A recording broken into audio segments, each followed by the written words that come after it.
Di sini gue paham banget, semua dari kalian ya yang nonton video-video gue seperti ini itu pengen hidupnya berubah, kalian pengen ngerasain perubahan hidup. Dari tempat yang sekarang kalian berada, kalian pengen gimana caranya hidup kalian bisa improve jadi lebih baik. Kalian tuh nggak pengen ya berdiam diri di tempat kalian sekarang, makanya kalian cari video-video seperti ini untuk perubahan hidup kalian. Tapi gue akan bilang di sini ya, dan gue udah bilang di banyak-banyak video gue sebelumnya, bahwa waktu terakhir kalian untuk keluar dari tempat kalian adalah 5 tahun lagi, yaitu di 2030. Jadi ini bakal jadi 5 tahun paling krusial di hidup kalian. Mau kalian percaya gue atau enggak, terserah ya. Tapi gue janji nih, kalau lu abaikan omongan gue hari ini, lu akan mengalami penyesalan seumur lu hidup. Gue adalah orang yang sangat gemar untuk belajar dari yang namanya sejarah, karena gue percaya, mungkin nggak selalu sama. Ya, tapi sejarah itu selalu berulang. Kita mulai dari zaman dulu, ya zaman dimana banyak raja dan banyak budak. Hidup raja seperti apa? Ya banyak cewek, dia punya influence, dia punya power, dia punya banyak uang. Budak itu ngapain ya jadi budak. Zaman dulu, kalau misalnya lu jadi seorang budak, itu sulit sekali untuk kalian naik kasta untuk bisa jadi royalty atau jadi raja. Hampir tidak mungkin. Karena dari garis darahnya sudah jadi budak. Ini ada perubahan ya di sekitar tahun 1960-an di Amerika. Di mana buruh pabrik kasarannya, dia bekerja keras bisa punya rumah, bisa punya mobil dan punya istri yang sayang sama dia. Itu 1960. Tapi kalau kita balik nih ke zaman raja dan budak, itu hampir nggak mungkin untuk bisa naik seperti itu. Dan zaman sekarang sepertinya sudah mirip balik ke zaman raja dan budak ya. Jadi di dunia ini ada raja dan ada budak-budaknya. Budak itu zaman dulu tidak pernah mungkin bisa naik kecuali ada satu hal. Itu bukan mindset, bukan skill, bukan apapun, tapi chaos atau kekacauan. Karena di dalam sebuah chaos ya atau kekacauan yang terjadi di dunia, itu sebagai tangga untuk lu bisa naik ke atas. Lu pegang omongan gue ini. Semua kekacauan itu adalah tangga untuk naik ke atas. Contohnya, diri gue sendiri ya. Kalau tidak pernah ada kekacauan yang terjadi di dunia dan gue nggak ngeliat itu secara objektif, tahun 2020 ya, di saat orang teriak-teriak pandemi yang terjadi 100 tahun sekali, itu adalah kekacauan, itu adalah riset. Di mana orang yang punya restoran yang dulunya kaya bisa langsung jadi miskin dalam 3 bulan kalau mereka nggak kelola uangnya dengan baik. Dan banyak sekali terjadi loh. Restoran, toko retail tuh banyak sekali yang bangkrut dan tutup. Yang tadinya itu perusahaan bapaknya 30 tahun hidupnya udah nyaman, anaknya naik BMW, kuliah, tiba-tiba jadi miskin. Itu banyak sekali. 2020. Kekacauan itu adalah tangga untuk gua. Untuk gua melihat apa? Gua melihat kesempatan untuk beli saham-saham bank yang terdiskon. Di saat semua orang takut. Di saat gua lihat, oke ini apa yang akan diuntungkan? Perusahaan-perusahaan apa yang diuntungkan dari COVID ini? Gua ambil untung dari sana semuanya. Jadi disitulah tangga gue mulai gue naik tuh anak tangganya. Gue kan dari bawah, gue dari level budak tadinya. Gue bukan raja, gue bukan darah bangsawan, gue bukan anak dari orang kaya. Tapi gue manfaatkan kesempatan itu untuk justru gue bisa jadi kaya. Jadi gue bilang tadi, chaos itu adalah sebuah tangga. Jadi jangan takut ketika gue bilang nanti akan ada gelap, akan ada krisis. Lihat itu sebagai tangga. Gue kasih contoh di Eropa lama ya abad ke-14. Ada wabah yang namanya Black Death di mana 30-60% populasi dari Eropa itu meninggal. Nah, apa yang terjadi setelah itu semua? Ada namanya labor shortage di mana orang itu tidak bisa lagi untuk bekerja. Jadi pekerjaan yang seharusnya dikerjakan oleh 100 orang sekarang dikerjakan oleh 30 orang. Dan uang yang tadinya didapatkan untuk 100 orang sisa untuk 30 orang. 30 orang ini yang tadinya budak-budak ini, tadinya buruh-buruh ini dapat uang yang luar biasa banyak akhirnya. Dan mereka banyak yang naik kelas dari situ. Jadi zaman Black Death itu banyak yang mati tapi banyak yang naik kelas. Buruh-buruh yang bekerja keras di saat orang semua sakit. Mereka yang survive. Mereka yang nggak mau kontak sama orang lain, mereka yang isolasi dirinya itu selamat, ya dan itu mereka jadi orang-orang kaya selanjutnya. Kita lihat sama ya di abad 18 dan 19 di mana terjadinya revolusi industri yang luar biasa. Orang-orang yang tadinya buruh ya itu bisa berinovasi, mereka bisa dengan otak mereka menciptakan sesuatu di revolusi industri, menciptakan mesin kalau mereka pintar secara fisika, matematika. Mereka bisa menciptakan mesin yang membantu umat manusia. Inovasi ini yang tadinya dia buruh, dia pintar, ya kan, dia dilahirkan dari keluarga buruh, dia sekolah yang baik, lalu dia bisa berinovasi, dia bikin paten dari inovasi dan dia jadikan pabrik dan apa yang terjadi? Naik kelas. Ya, 18-19. Ada kekacauan di dunia ini, perubahan revolusi industri, banyak sekali berantem, politik dan segala macam. Tangga. .com era, ya tahun 1990 sampai tahun 2000. Di saat semua orang bilang, oh internet itu scam, internet itu nggak akan kemana-mana, email akan tetap dikirim pakai surat. Apa yang terjadi? Orang-orang seperti Jeff Bezos, orang-orang seperti Bill Gates itu lahir. Orang-orang seperti Larry Ellison yang bikin Oracle itu tadinya level buruh. Larry Ellison tuh orang tuanya nggak kaya sama sekali. Jeff Bezos tuh mulai Amazon, kalau lu lihat foto zaman dulunya itu dia mulai dari garasinya. Meja aja pakai pintu dia, tapi jadi seperti sekarang. Karena tadi kekacauan, perubahan ya. Perubahan dan kekacauan itu adalah sebuah tangga. Dan nextnya tangga yang lu lihat apa? 2009 ini, ketika terjadinya krisis ekonomi global, lahirlah Bitcoin yang diciptakan oleh Satoshi ini. Jadi nextnya dari .com, kan revolusi industri udah, .com itu udah, nextnya adalah revolusi digital. Di mana tadinya Web 2 ke Web 3 dari kripto dan juga AI di sini. Kalau lu nggak take part dalam disrupsi ini dalam 5 sampai ya mungkin 6 tahun ke depan, hidup lu akan ketinggalan berantakan. Jadi anggap 5 tahun ini yang gue sebut itu sebagai persiapan lu untuk naik kelas sosial. Karena udah nggak akan ada lagi waktunya. Percaya gue, tidak akan ada lagi waktunya. Ini cuma sekali dalam seumur hidup. Kesempatannya sekali seumur hidup. Kalau Bill Gates waktu itu bikin Microsoft, dia bikinnya sekarang, nggak akan laku. Larry Ellison bikin database seperti Oracle sekarang, dia nggak akan laku. Amazon bikin seperti sekarang juga, dia nggak akan laku. Itu cuma kesempatan sekali seumur hidup. Bahkan gue, kalau lu pikir ya, dengan bisnis sebanyak gue, dengan uang sebanyak gue sekarang, gue tuh selalu mikir setiap hari, apakah gue udah lakukan yang terbaik hari ini? Apakah gue itu udah kerja yang maksimal untuk 5 tahun ke depan, untuk persiapan transisi ini? Dan lu yang masih malas-malasan mikir, nggak ada, gue santai-santai aja. Enggak, ini bukan saatnya untuk santai-santai. Gue setiap hari mikir, apakah gue kurang kerja keras? Ya, apa yang gue bisa lakukan lebih baik? Gue analisa step-stepnya, apakah wise gue taruh uang di sini? Apakah bagus hari ini gue kerjain ini? Apakah kemarin udah gue kerjakan semua yang bisa gue lakukan? Apakah gue perlu tidur 8 jam sehari? Apakah bisa di 7 jam? Apakah dengan 1 jam itu bisa bikin hidup gue lebih efisien dalam bekerja? Itu yang gue pikirin setiap hari. Di saat lu mulai punya yang gue sebut namanya self accountability, lu ngerasa semua di dunia itu salah lu akan jadi manusia yang berbeda. Contoh, karyawan nipu, salah siapa? Salah lu. Tapi kan dia yang nipu. Enggak, lu gak bikin SOP yang bagus, ya. Lu gak punya HRD yang bagus, itu semua salah lu gak punya sistem yang bagus. Kalau ujung-ujungnya dia nipu pun lu yang hire dia kan, lu yang mempekerjakan dia, itu salah lu dalam ngeliat orang berarti. Di saat lu selalu nyalain diri sendiri, main catur, oke, lu replay, salahnya di mana? Even lu menang pun lu replay lagi, salahnya di mana? Itu cara lu cepet untuk jago main catur. Sama, lu main game pun sama. Di saat gue dulu main game namanya League of Legends, itu yang di copy sama Mobile Legends sampah itu. Setiap kali gue main, itu gue nonton replaynya. Mau gue menang atau gue kalah. Pasti ada hal yang gue bisa lakukan sedikit lebih baik. Gue gak pernah nyalain, timnya cupu, ini cupu. Enggak. Gue salahin diri gue bisa lebih baik di mana. Makanya gue jadi tambah jago terus. Karena gue melakukan yang namanya self accountability. Gue cuma salahin diri gue. Gue miskin ya salah gue. Ya, jangan salahin pemerintah, jangan salahin orang lain. Enggak, salah lu doang yang bego. Lu malas, bego, dan arogan, selesai. Oke, lu bodoh. Gimana cara nggak bodoh? Belajar, ya kan? Malas, gimana cara nggak malas? Ya, atau lu mau tunggu lu jadi sampah dulu 2030 baru lu keluar dari kemalasan lu. Ya, kalau arogan ini udah susah nih diobatin, udah gak ada obatnya. Jadi lu kalau bisa lihat dunia ini dengan lensa yang berbeda, bahwa semua yang terjadi di dalam muka bumi ini, di bawah matahari adalah salah lu akan jadi manusia yang superior dibanding manusia yang lain. Karena manusia yang lain itu semua selalu cuma nyalain keadaan. Oh, karena gua di sini. Oh, gua karena kurang hoki gua lahir di sini. Oh, karena gua nggak bisa begini, gua nggak bisa begitu. Oh, karena dia nipu gua. Semuanya alasan. Gua tahu satu pun dari kalian ya, 1,7 juta yang ada di channel gue ini tidak ada yang kerja keras lebih dari gue. Tapi gue lebih ketakutan, percaya nggak, dibanding kalian semua. Gue lebih ketakutan akan 2030 ini dibanding kalian semua. Karena ini gue tahu ini kesempatan sekali dalam 100 tahun. Ini bukan dekade, ya ini sekali dalam 100 tahun. Dan lu pecundang di balik layar sana, ya lu cuma mikir, weekend ini apakah Sabtu dan Minggu ini waktunya gue untuk time off, ya. Apakah gue untuk chill day, santai, ya mau hari yang santai, nggak ada, ya. Gue kasih tau lu, untuk orang seperti gue ya, mikirin waktu santai adalah hal paling stres yang gue bisa lakukan. Kenapa? Karena di saat waktu gue santai, ya, anggaplah kayak lu suka tidur siang gitu kan, lu main TikTok, scrolling cewek, terus lu tidur siang. Lu tidur siang lu tuh apa? Lu bayi gitu kan. Bayi 1 tahun 2 tahun tidur siang. Siapa yang tidur siang? Gitu. Lu capek ya kerja gitu. Gue kalau tidur siang mana? Gue bahkan nggak bisa tidur siang karena gue mikirin apa yang harus gue kerjakan. Gue kalau Tuhan kasih gue untuk bisa nggak tidur, gue pun pilih untuk nggak tidur. Karena sebelum tidur pun yang gue pikirin adalah apa yang bisa gue kerjain ya? Apa yang bisa gue kerjain lebih baik? Karena ini yang gue pikirin 2030-nya akan terjadi hal yang luar biasa. Gitu. Kalau gue nggak persiapkan dengan baik, gue nggak bekerja sekuat tenaga, gue 10 tahun kerja, 1 hari pun skip itu nggak ada. 1 hari pun mau lu bilang gue, lu harus nggak pernah ada 1 hari di mana gue skip nggak kerja. Untuk lu survive ya, lu jangan kira dunia ini seperti apa yang lu kira. Ya, ini beda nih. Ada konstruk sosial. Jadi gue bagi manusia ini, ada 2 topeng. Ada konstruk sosial, ada binatangnya, ada hewannya. Dunia ini adalah hutan rimba.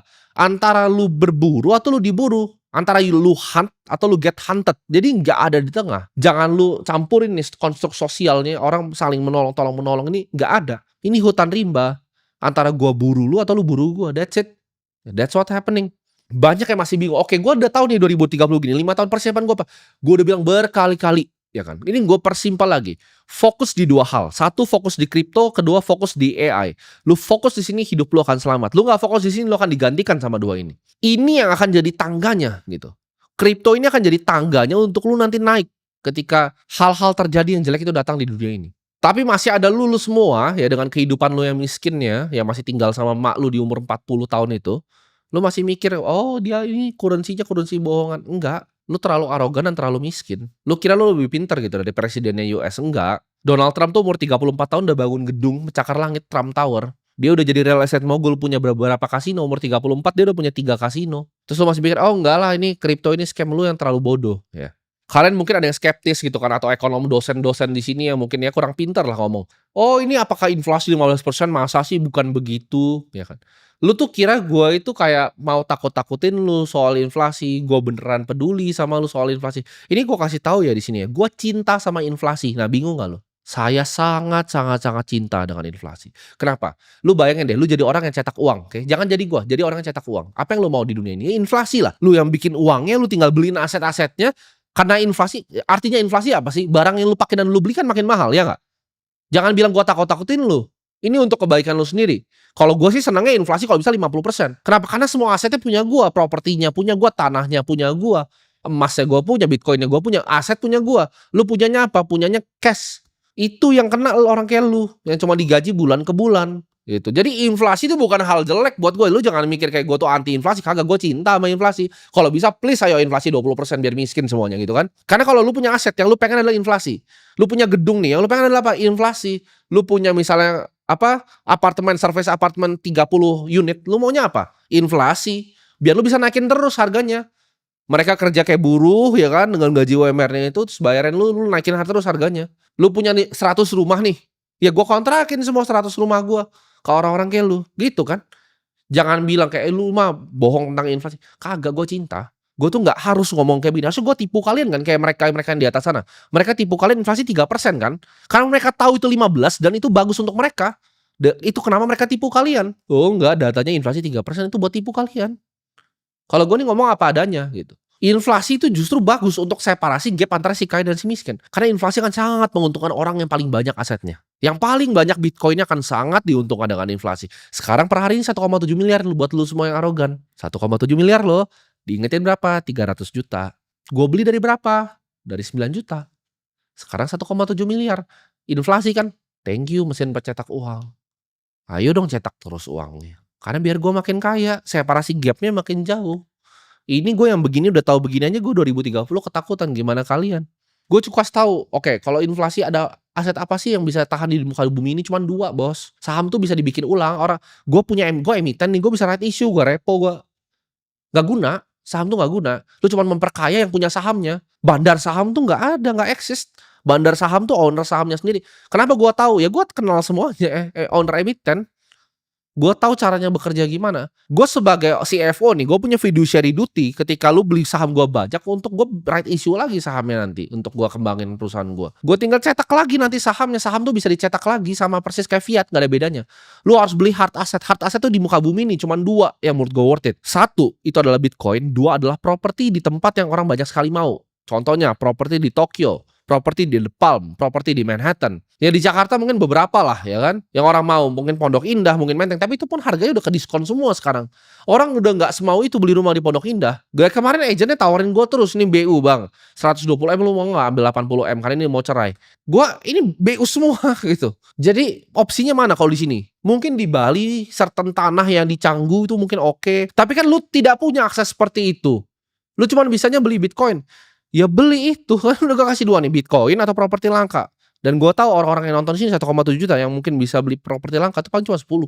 Cuman 10 dari 1,7 juta yang nonton ini channel gue. Silahkan lakukan riset sendiri. Apa aset yang bisa ngalahin inflasi? Tinggal pakai otak kan. Aset apa yang orang mau beli lebih mahal. Dan hati-hati ketika Bitcoin harganya naik. Nah ini hati-hati banget kalian. Apalagi kalian pengusaha-pengusaha yang masih kecil bisnisnya. Ketika lu mau permodalan dari usaha akan sulit. Kenapa? Karena investor ntar otaknya kayak gue. Mending gue taruh di Bitcoin. Ngapain gue kasih ke lu? Oh gue ada startup nih, gue orang humble nih, ya kan, gue dulu nggak makan 3 hari, sekarang gue bikin pakan ikan, ya kan, gue kasih nama keren-keren, bikin aplikasinya, kamu mau nggak taruh 3 triliun ke aku, terus aku tipu kamu, ya gitu kan jadinya. Yang sok-sok humble semua itu mau bikin sayur-sayuran, mau bikin apa, isinya apa? Hilang semua duit investornya. Investor ntar tambah pintar, venture capital, private equity akan mikir, ya wes lah, ini duit LP gue udah pada hilang, gue beliin hard asset Bitcoin, itu mampus lu semua. Lu mau bikin usaha susah nanti nggak ada permodalan. Lu mau beli Bitcoin semua orang udah mau belinya itu tambah mahal. Kayak sekarang tambah mahal kan. 1,3 miliar terakhir gua baca di sini. Sekarang 1,7 miliar. Lu kapan mau belinya? Nggak mau beli ya OS gitu kan. Lanjutin dong. Tadi bilang, oh gue sales Bitcoin suka-suka lu lah. Inflasi itu angin segar untuk kaya dan untuk orang miskin tuh kayak pisau yang nusuk ke jantung lu gitu. Jadi lu jangan ngomong di sini kayak seolah-olah, "Oh gua anti inflasi, gua sangat cinta dengan inflasi." Please inflasi 50%. Kalau bisa hyperinflasi. Gua jadi orang paling kaya di sini. Jadikan 2025 ya, lu nonton video ini lu pause nih, pikir dulu pakai otak lu nih ya. Jadikan tahun 2025 nih, tahun di mana lu ingat seumur hidup. Kenapa? Karena kalau lu nggak mainnya tahun ini ya, lu nggak ambil kesempatan satu dalam 100 tahun ini, ya dalam beberapa generasi gue sebutin tadi, Industrial Revolution. Itu 100 tahun, Bos. .com itu dari sono ke sini 100 tahun, Bos. Di sini ke kripto 100 tahun lagi. Lu nggak mau ambil 100 tahun sekali ini. Nanti ini gue sumpah ya, itu cucu lu ya kan lu punya anak nih, ya anak lu punya anak, cucu lu akan tanya nih ke emaknya, "Mak, kok kakek kita waktu itu pas lagi Bitcoin masih 1,7 miliar kok dia nggak mau beli ya?" Anak lu sendiri, emak dari cucu lu tuh kan ngomong seperti ini, "Iya, Nak. Ini dulu kakek kamu tuh bodoh," gitu. Jadi ada orang namanya Timothy, dia sekarang udah punya itu, Nak, yang kamu lihat tuh di atas sana itu, yang di luar angkasa itu. Itu kapalnya dia. Nah, kakek kamu bilang yang punya kapal itu sales Bitcoin gitu. Jadi kakek kamu nggak percaya sama Bitcoin, dia skeptis. Nah, itu tuh. Udah di atas langit tuh dia. Jangan jadi itu. Lu inget-inget ya 2025 nih. Entar lu replay ulang kalau itu udah kejadian gue udah punya kapal untuk space exploration gue di atas langit tuh. Kelihatan dari bumi. Nah, lu bakal baru sadar gitu, seberapa bodohnya gitu loh. Jangan jadi kakek yang itu, kasihan nanti. Lu punya sekali kesempatan dalam seumur hidup untuk ngubah satu generasi keluarga lu. Cuman lu entar anak lu, cucu lu makan kecoa, "Ma, kenapa sih kakek goblok nggak beli Bitcoin-nya?" Kakek goblok, bilang Timothy sales Bitcoin waktu itu. Gua kan dokumentasiin terus di sini, biar lu yang goblok makin panas gitu kan. Lu berdoa kan, please ada cara yang gampang, nggak ada cara gampang. Lu kerja keras ya, lu beli Bitcoin yang banyak, lu belajarin tentang kripto dan AI, nggak ada cara yang gampang. Gua kasih tahu sini, 2030 itu akan terjadi hyperinflasi di banyak negara. Banyaknya negara akan jadi seperti Venezuela. Karena gua udah prediksi di Argentina peso dari zaman dulu gua, 2 tahun lalu sampai sekarang itu persis prediksi gua. Karena semua ini data, fakta, dan angka. Gue tuh bukan penyihir, gue bukan dukun juga. Mungkin juga by 2030 dengan advancement dari komputer itu akan ada cyber security breakdown di mana banyak bank yang kena hack nanti. Akan ada tensi geopolitik ya 2030 dan juga mungkin perangnya udah beda. Kali ini udah pakai biological warfare ya. Udah mirip seperti yang terjadi di Wuhan kemarin. Lu jangan santai mikir lu akan menang karena lu sekarang hoki nonton video gua ya. Mungkin lu dibanding tetangga lu itu lebih ahead karena lu nonton ini video gua, tetangga lu nontonnya artis goblok gitu. Jadi mungkin lu udah lebih maju. Pemikiran maju sedikit. Tapi kalau lu bandingin lu sama 1,7 juta yang nontonin channel gue ini dan ini rebut-rebutan semuanya ya, itu apakah lu superior atau enggak? Karena ini waktunya sebentar antara lu naik, kayak tadi kan gue bilang budak tuh nggak bisa jadi raja, tapi kalau ada chaos itu bisa, budak bisa jadi raja. Ada perang nih, ya benteng yang lu diserang, lu jadi yang paling berani, lu tusuk-tusukin semua orang, lu jadi kesatria, lu bisa naik kasta. Itu cara cuman satu, buat lu diserang dulu sama orang. Atau lu nyerang orang, lu jadi kesatria gitu kan. Nggak ada cara di tengah, nggak bisa lu cuman duduk-duduk, ngarit-ngarit padi, terus jadi kaya, nggak bisa, nggak ada. Lu butuh uangnya sekarang, bukan nanti ya. Belajarnya sekarang. Gue kalau jadi lu, gue akan bakar semua uang gue untuk edukasi, untuk gue belajar. Gue ngerti, gue bakar semua uang gue untuk ngerti tentang AI. Gue nggak ngerti kripto, gue akan bakar semua uang gue untuk ngerti tentang kripto. Ya. Bahkan di sini gue udah bikin akademinya, gue udah bikin sekolahnya. Lu masih males gitu kan. Kakek dulu skeptis, ya. Kakek skeptis sama Bitcoin. Karena nggak mau belajar di sekolahnya Timothy. Itu sekarang tuh kapal Timothy di atas. Jangan begitu lu nanti. Sedih nanti. Kalian bayangin hidup ini boxing gitu kan. Lu lawan orang yang besar, gede ya. Dia bisa nonjok lu dengan berbagai macam cara. Tapi lu punya satu tonjokan yang lu selalu tonjok dia pakai cara ini, dia pasti mati. Lu mau tau gak di hidup ini apa tonjokan itu? Jadi orang kaya. Gue setiap kali dapat masalah datang di hidup gue selalu bersyukur. Untung ya Tuhan gue kaya gitu. Masalah apapun yang terjadi. Ya, dari yang simple kayak misalnya pesawat delay. Oh delay, ya wes lah kita charter private jet. Untung gua kaya. Itu, hidup ini pokoknya lu ada masalah apapun.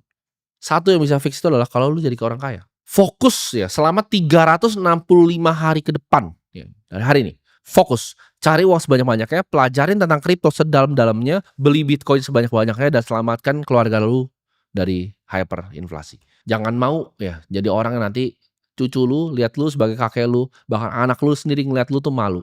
Ya punya bapak kayak lu.